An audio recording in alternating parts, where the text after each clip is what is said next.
go.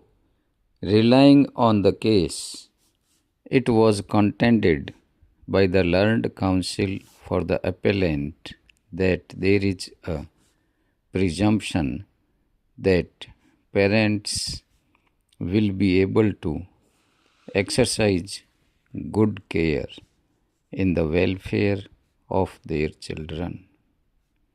It was argued by the learned counsel on behalf of respondents that the impugned order warrants no interference before passing the impugned order.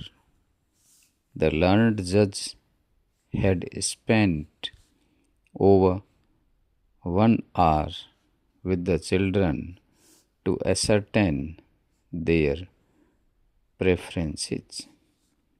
The children have been living with the respondents since their mother's death in June 2006. As the High Court had stayed the order of the family court vacating the injunction order, while the respondents had been complying with the visitation rights granted to the appellant. The children were not happy with the treatment meted out to them during the time they spent with their father and stepmother.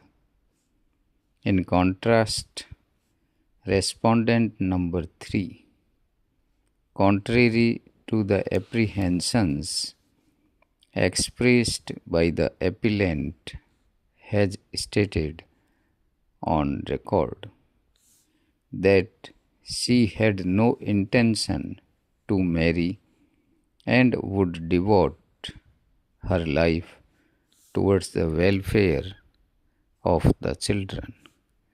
Respondents further asserted that the cited cases are not applicable to the facts of this case.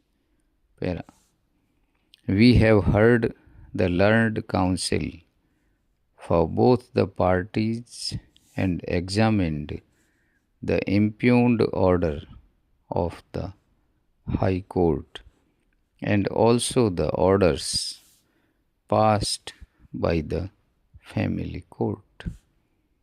After considering the materials on record and the impugned order, we are of the view that at this stage the respondents should be given interim custody of the minor children till the disposal of the proceedings filed under sections 7, 9 and 17th of the Act.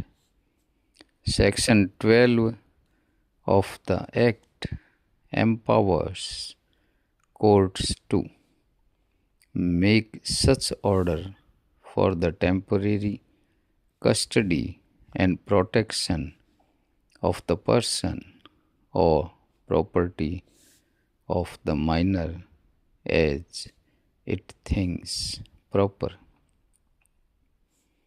In matters of custody, as well settled by judicial precedents, welfare of the children is the sole and single yardstick by which the court shall assess the comparative merit of the parties contesting for custody. This court had observed in this decision that custody orders by their nature can never be final. However, before a change is made, it must be proved to be in the paramount interest of the children. In that decision, while granting interim custody to the father as against the maternal grandparents, this court held that the division bench appears to have lost sight of the factual position.